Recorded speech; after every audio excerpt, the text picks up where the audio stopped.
എല്ലാ മൊബൈൽ ഫോണുകളും ലാപ്ടോപ്പുകളും EMI സൗകര്യത്തോടെ നന്മ കമ്മ്യൂണിക്കേഷൻസിൽ. നന്മ കമ്മ്യൂണിക്കേഷൻസ്, കൊടുങ്ങല്ലൂർ. ദക്ഷിണേന്ത്യയിലെ പ്രശസ്ത തീർത്ഥാടന കേന്ദ്രമായ ചെട്ടിക്കാട് വിശുദ്ധ അന്തോണീസിന്റെ തീർത്ഥാടന കേന്ദ്രത്തിൽ മെയ് 13 നടക്കുന്ന ഊട്ടുതിരുനാളിന് കൊടികയറി. മുൻ രൂപതാധ്യക്ഷൻ ഡോക്ടർ ജോസഫ് കാരിക്കശ്ശേരി കൊടിയേറ്റം നിർവഹിച്ചു.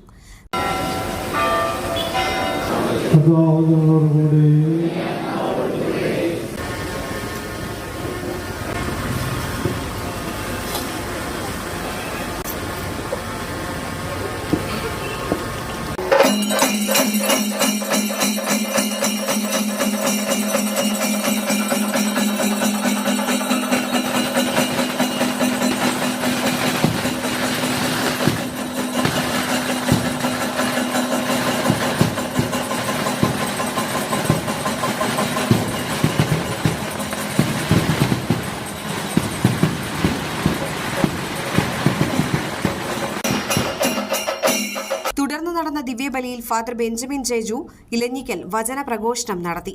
തിരുനാൾ ദിനങ്ങളിൽ രാവിലെ 7-ന് ദിവ്യബലിയും വൈകിട്ട് 5:30-ന് ദിവ്യബലി, നൊവേന എന്നിവയും നടക്കും. മെയ് 11 ഞായറാഴ്ച രാവിലെ 9:40-ന് കണ്ണൂർ രൂപതാ സഹായമെത്രാൻ ഡോക്ടർ ഡെന്നീസ് കറുപ്പശ്ശേരിയുടെ മുഖ്യ കാർമ്മികത്വത്തിൽ പ്രസൂതേന്തിമാർക്കു വേണ്ടി നടക്കുന്ന ദിവ്യബലിയിൽ ഫാദർ വിൻസെന്റ് വാരിയത്ത് വചന സന്ദേശം നൽകും. തുടർന്ന് ഈ വർഷത്തെ തിരുനാളിനോടനുബന്ധിച്ച് നടത്തുന്ന ജീവകാരുണ്യ പ്രവർത്തനങ്ങളുടെ ഉദ്ഘാടനവും തിരുശേഷിപ്പ് പ്രതിഷ്ഠയുടെ സുവർണ ജൂബിലിയോടനുബന്ധിച്ച് നിർധനരായ ഒരു കുടുംബത്തിന് നിർമ്മിച്ചു നൽകുന്ന കാരുണ്യഭവനത്തിന്റെ താക്കോൽദാനവും നടക്കും. മെയ് 13-ന് 1 ലക്ഷത്തിലേറെ പേർ പങ്കെടുക്കുന്ന ഊട്ടുതിരുനാൾ ദിവസം രാവിലെ 10:15-ന് കോട്ടപ്പുറം ബിഷപ്പ് ഡോക്ടർ അംബ്രോസ് പുത്തൻവീട്ടിൽ ഊട്ടുനേർച്ച ആശീർവദിക്കും. തുടർന്ന് അഭിവന്ദ്യ പിതാവിന്റെ മുഖ്യ കാർമ്മികത്വത്തിൽ പൊന്തിഫിക്കൽ ദിവ്യബലിയിൽ ഫാദർ ജോസ് തോമസ് വചന സന്ദേശം നൽകും.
നമ്മുടെ ദൈവത്തിലും നമുക്ക് ഈ വിശുദ്ധികളെ ഉദാശയായി തീരേണ്ടതാണ്.